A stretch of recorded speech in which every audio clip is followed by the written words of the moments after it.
স্বৈরাচারী মুখ্যমন্ত্রীর নির্দেশে আবারও রাস্তায় রক্ত ঝরল চাকরিহারা শিক্ষক সমাজের।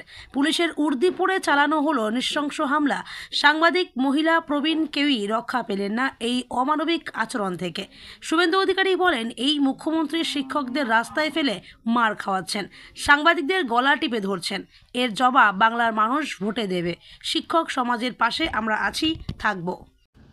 নিষ্কৃতি একজনই পাবেন, এত বাতিল করে লাভ নেই।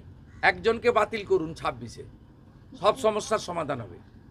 আর আমি কথা দিচ্ছি, বিজেপির আমি এখানে অন্যতম যারা নেতৃত্বের মধ্যে একজন, আমার পদ অনুযায়ী, ব্যক্তি নয়, এলওপি হিসাবে আমরা বিজেপিকে সরকারে আনলে যোগ্য অযোগ্য 1 মাসের মধ্যে বেছে ওএমআর আপনারা পুড়িয়েছেন, কিন্তু সিবিআই গাজিয়াবাদ থেকে হার্ড ডিস্ক উদ্ধার করে বলে দিয়েছে কারা যোগ্য কারা অযোগ্য।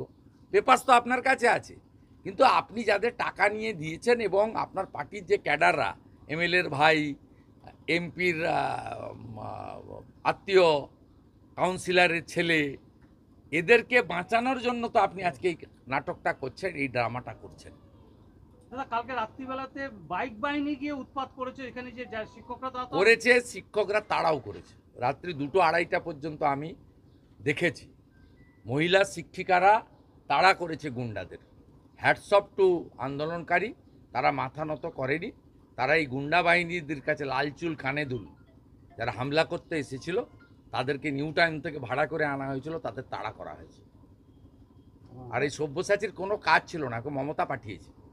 এর আগে ভাঙড়ের পাওয়ার গ্রিড আন্দোলনে ভাঙড়ের গরিব কৃষক তাদের উপর অত্যাচার করতে একে পাঠিয়েছিল। কামদুনিতে যখন ছাত্রী রেপ করে খুন করে, মৌসুমি টুম্পাদের আন্দোলন ভাঙার জন্য এ গেছিল, খিচুড়ি রান্না করছিল, আপনারা টিভিতে দেখিয়েছেন। মমতা ব্যানার্জি ওকে বিশ্বাস করে না। মমতা ব্যানার্জি কৃষ্ণা চক্রবর্তী, সুজিত বোসকে বিশ্বাস করে।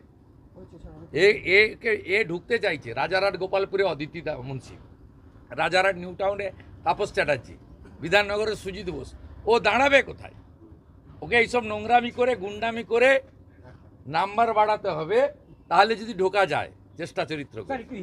দাদা, একটা শেষ কথা হচ্ছে, ডিএ আজকে 50% ডিএ দেওয়ার কথা। দেখুন, আমি খুশি এই কনফেডারেশন যেমন মুভ করেছে।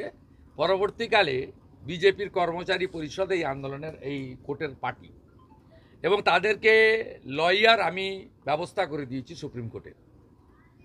আমি অত্যন্ত খুশি যে পরমজিৎ পাটিওয়ালা কর্মচারী পরিষদের লয়ার, তার ব্যাপক লড়াই, অন্য লয়ারদেরও আমি ক্রেডিট দেব। তাতে দুটো জিনিস আজকে খুব পরিষ্কার হয়ে গেছে। যে মমতা ব্যানার্জি বলেছিল যে ডিএ অধিকার নয়, আজকে সুপ্রিম কোর্ট, সর্বোচ্চ আদালত বলে দিয়েছে ডিএ অধিকার।